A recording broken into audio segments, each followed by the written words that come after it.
الحمدللہ وکفا وسلام علی عبادہ الذین اصطفیٰ اما بعد اللہم صلی علی سیدنا و مولانا محمد وعلی آلہ واصحابہ افضل صلواتک وعدد معلوماتک وبارک وسلم صلی اللہ تعالی علیہ وآلہ وسلم۔ محترم ناظرین و سامعین کرام، بزم طلباء قدیم و محبان جامع نظامیہ کی جانب سے سنتوں اور آداب کے متعلق ضروری باتیں پیش کی جا رہی ہیں۔ اس ضمن میں اب تک غسل میت اور کفنانے کے بارے میں آپ نے باتیں سماعت فرمائیں۔ اب آئیے نماز جنازہ کے کچھ احکام اور اس کے مسائل اور آداب پر روشنی ڈالتے ہیں۔ نماز جنازہ ادا کرنا یہ فرض کفایہ ہے، یعنی چند افراد مل کر ادا کر لیں تو سارے علاقے والوں سے ذمہ ساقط ہو جائے گا، لیکن اگر کسی نے نماز جنازہ ادا نہیں کی تو سب سے باز پرس ہوگی، سب کی گرفت ہوگی۔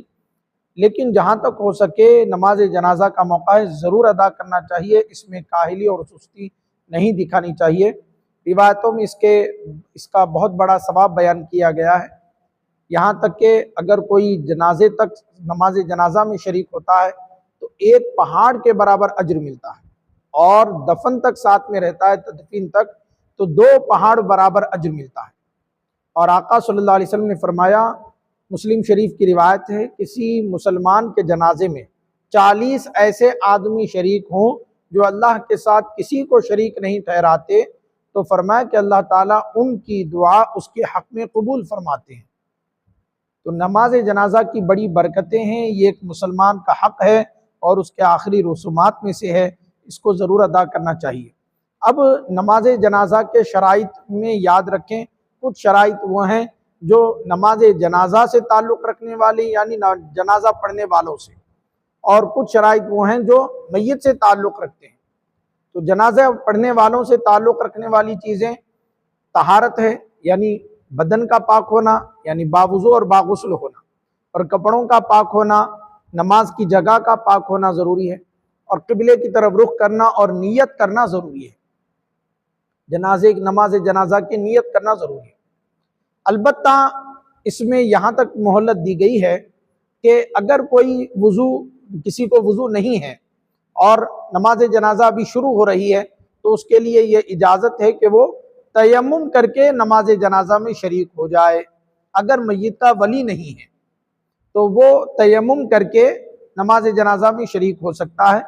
کیونکہ پھر اگر وہ وضو کرے گا تو تب تک نماز جنازہ مکمل ہو جائے گی اور وہ اس سے محروم ہو جائے گا، اسی لیے جو ہے تیمم کی اس میں اجازت دی گئی ہے۔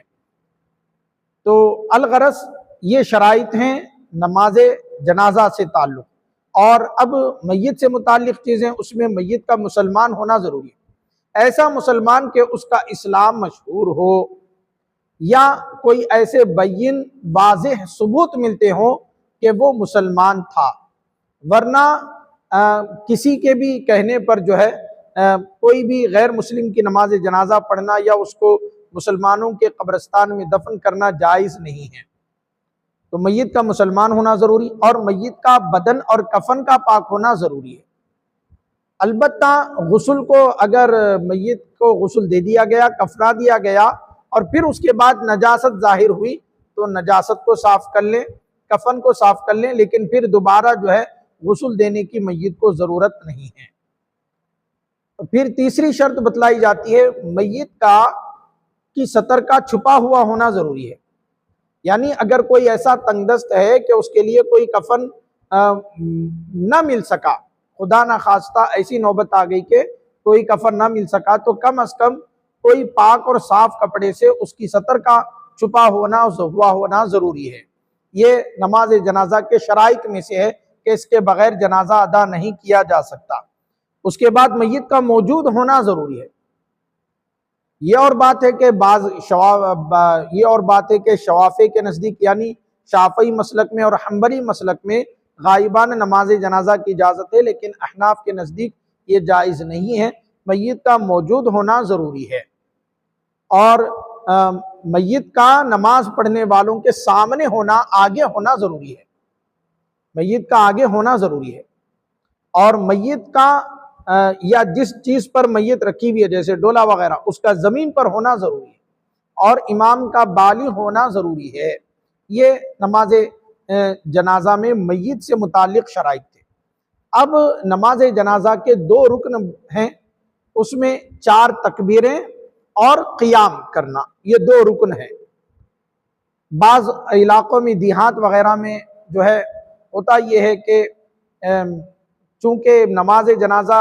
کو ادا کرنے کا طریقہ نہیں معلوم، دعائیں یاد نہیں ہوتی، تو وہ بالکل نماز جنازہ ادا نہیں کرتے۔ ایسا نہیں کرنا چاہیے۔ یاد رکھ لیں، نماز جنازہ کی جہاں تک بات ہے، ہر مسلمان کو اس کا طریقہ سیکھنا چاہیے، اس کے آداب سیکھنے چاہیے، لیکن سیکھنے تک ایسی نوبت پیش آئی کہ کوئی جنازہ ہے تو اس کو جو ہے سامنے رکھ کر کوئی ایک امام بن جائے، چاہے پیچھے مقتدی بن جائے، اور 4 تکبیریں اللہ اکبر کہہ دیا جائے 4 مرتبہ، تو یہ نماز جنازہ ادا ہو جائے گی۔ اس کو ترک نہیں کرنا چاہیے، کیونکہ یہ فرض ہے، یہ فرض ادا ہو گیا۔ البتہ اس میں ثنا پڑھنا، درود ابراہیم پڑھنا اور دعائے میت کرنا یہ سنت ہے، یہ سنتوں میں سے ہے۔ اب نماز جنازہ کا طریقہ یہ ہے کہ نماز جنازہ کے لیے سب سے پہلے جنازے کو سامنے رکھ کر امام میت کے سینے کے برابر کھڑا ہو جائے، اور پیچھے مقتدی حضرات طاق عدد میں صفیں بنا لیں، 3 یا 5 یا 7 عدد میں صفیں بنا لیں۔ البتہ صفوں کی ترتیب کا خاص خیال رکھیں، یہ سنت مؤکدہ ہے، فرض واجب نہیں ہے، لیکن یہ سنت مؤکدہ ہے۔ اور صفوں کی ترتیب میں بہتر یہ ہے کہ ایڑیوں کے برابر اندازہ کریں، مصلی ایک دوسرے کی ایڑیوں کے برابر، کیونکہ پاؤں کا سائز کم اور زیادہ ہوتا ہے، انگلیوں کا حساب کریں گے تو کسی کا پاؤں آگے کسی کا پاؤں پیچھے ہو جائے گا، تو پیر کی ایڑیوں کا اگر اندازہ کریں گے تو صفیں بالکل سیدھی اور درست رہیں گی۔ تو صفیں درست کر لینے کے بعد امام صاحب اللہ اکبر کہیں گے بلند آواز سے، اور مقتدی حضرات پست آواز سے اللہ اکبر کہیں گے۔ البتہ اس میں نیت کریں، نیت تو ظاہر سی بات ہے، جنازہ جب تیار ہے تو دل میں سب کے ارادہ ہے کہ نماز جنازہ پڑھ رہے ہیں، یہ تو نیت ہو گئی، لیکن زبان سے کہہ لینا بہتر ہے۔ تو نماز جنازہ یعنی بالکل جنازہ شروع کرنے سے پہلے جو ہے نماز جنازہ کی نیت کر لینا ضروری ہے۔ تو نیت عرض کر دیتا ہوں، نیت کی میں نے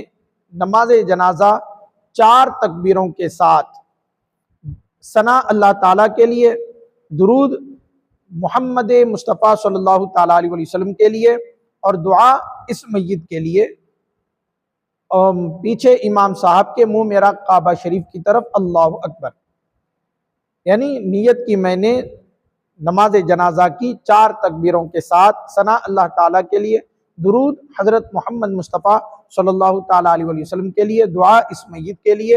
اور پیچھے امام صاحب کے منہ میرا کعبہ شریف کی طرف اللہ اکبر، یہ نیت ہو گئی۔ یہ اللہ اکبر کہہ کر بلند آواز سے امام صاحب جو ہے دونوں ہاتھ کانوں کی لو تک اٹھائیں گے، مقتدی حضرات بھی پست آواز میں اللہ اکبر کہہ کر دونوں ہاتھ کانوں کی لو تک اٹھا کر ہاتھ باندھ لیں گے۔ اب یہ اللہ اکبر مقتدی حضرات بلند آواز سے نہیں کہیں گے، اور نہ چاروں تکبیروں میں آسمان کی طرف چہرہ اٹھانا ہے، بلکہ پست آواز سے، یعنی اتنی پست آواز سے کہ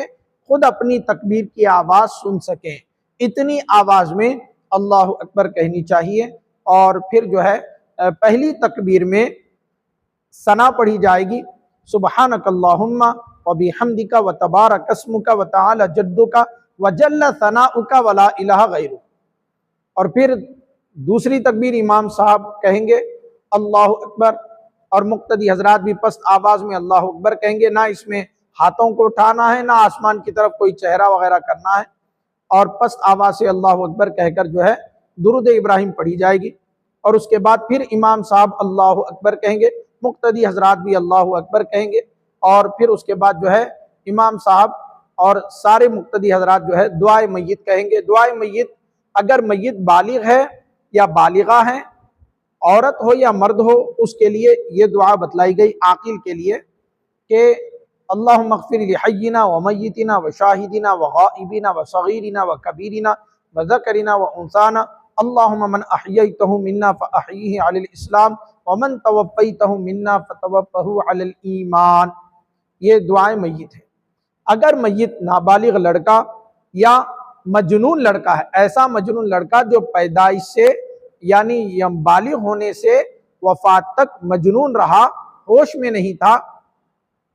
تو اس کے لیے جو ہے یہ دعا پڑھی جائے گی، اللہم اجعلہ لنا فرقا واجعلہ لنا اجرا وذخرا واجعلہ لنا شافعا ومشفعا۔ اور اگر میت نابالغ لڑکی یا مجنونہ عورت کی ہے تو اس کے لیے یہ دعا پڑھیں گے، اللہم اجعلہا لنا فرقا واجعلہا لنا اجرا وذخرا واجعلہا لنا شافعا ومشفعا۔ یہ نیت کریں گے، یہ دعا پڑھیں گے۔ اس کے بعد جو ہے پھر امام صاحب بلند آواز سے اللہ اکبر کہیں گے، مقتدی حضرات بھی پست آواز میں اللہ اکبر کہیں گے، اور یہاں پر چوتھی تکبیر مکمل ہو گئی، سلام پھیلیں گے، السلام علیکم ورحمۃ اللہ، السلام علیکم ورحمۃ اللہ۔ اب نماز جنازہ میں نہ التحیات پڑھنا ہے، نہ چوتھی تکبیر کے بعد کوئی اور دعا پڑھنا ہے۔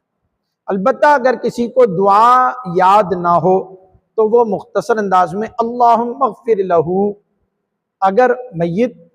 مرد ہے تو اس کے لیے یہ دعا کریں، اور اگر میت خاتون ہے، عورت کا جنازہ ہے، تو اس کے لیے اللہم اغفر ہا، اللہم اغفر لہا، اللہم اغفر لہا، یہ اتنے الفاظ بھی اگر کہہ دیں 3 مرتبہ تو یہ دعا ہو جائے گی۔ تو بہرکیف نماز جنازہ کا طریقہ سیکھنا وغیرہ یہ ہر مسلمان کے لیے لازم اور ضروری ہے۔ نماز جنازہ کے آداب میں سے جو ہے انشاءاللہ تعالی ضروری باتیں اگلی نشست میں ہم ذکر کریں گے۔ اللہ تعالیٰ سے دعا ہے مولا کائنات ہم سب کو کامل ایمان نصیب فرمائے، پوری ہدایت عطا فرمائے۔ وصلی اللہ تعالی علی خیر خلقہ سیدنا محمد وعلی آلہ وصحبہ اجمعین والحمد للہ رب